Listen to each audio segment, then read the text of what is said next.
SevereMMA alongside Chris Fields at KSW 40 Media Day in Dublin. Chris, you were meant to fight on a big show in the 3 Arena with Bellator a few months back. Can you tell us what happened there?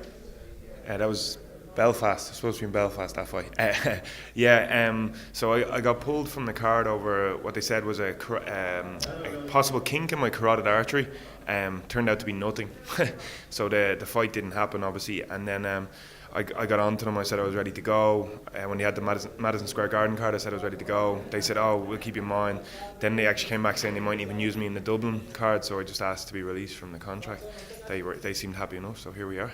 And was it a Bellator contract or was it a BAMA contract, or how did it work? Well, I don't know. It all seems a little bit more confusing than anything I've ever done before.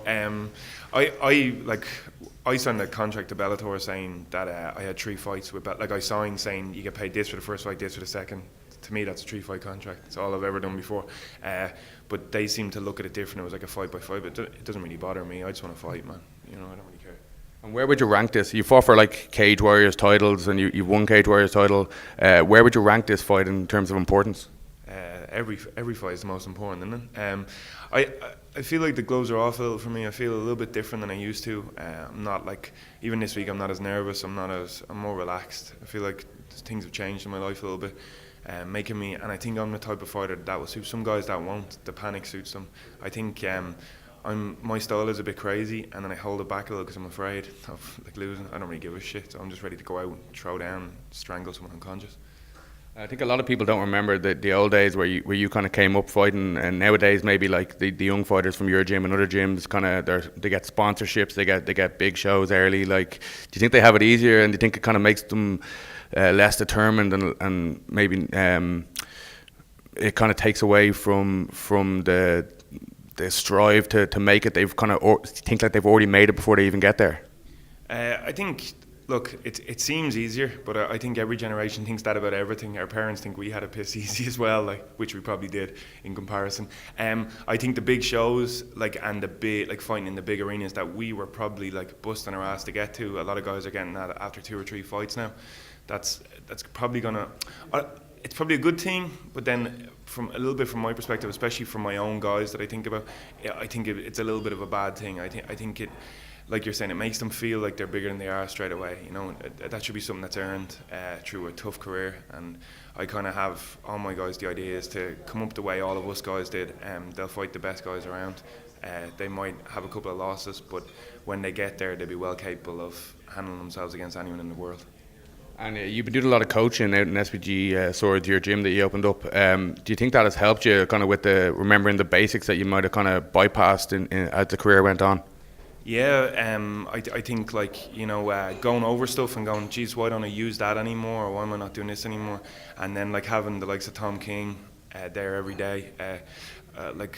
Most people probably wouldn't notice, but I lived in Swords and trained over with John my whole career, so I was trekking all across the city. I live about 500 metres from the gym now, so I just stroll down. So I train a lot more now than I used to even, and it's just for fun. I sparred yesterday.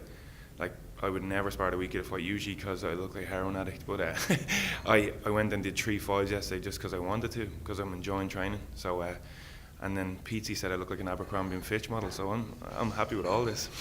And do you know much about your opponent and his style, and what are you expecting him to bring? What's his the most dangerous weapons he has in your opinion? His Polishness. I think he's going to come forward, look to throw hands a bit. I hope he tries to take me down. I think he kind of tries to bully people a bit. Seems to gas after about a round and a half. Looks like kind of thick upper body, But I've fought all these guys before. I've been fighting massive guys my whole career, a lot bigger than me. I'll just do what I always do: go out and stick my hands and my feet in his face, and then drag him around the place till he doesn't want to be there anymore.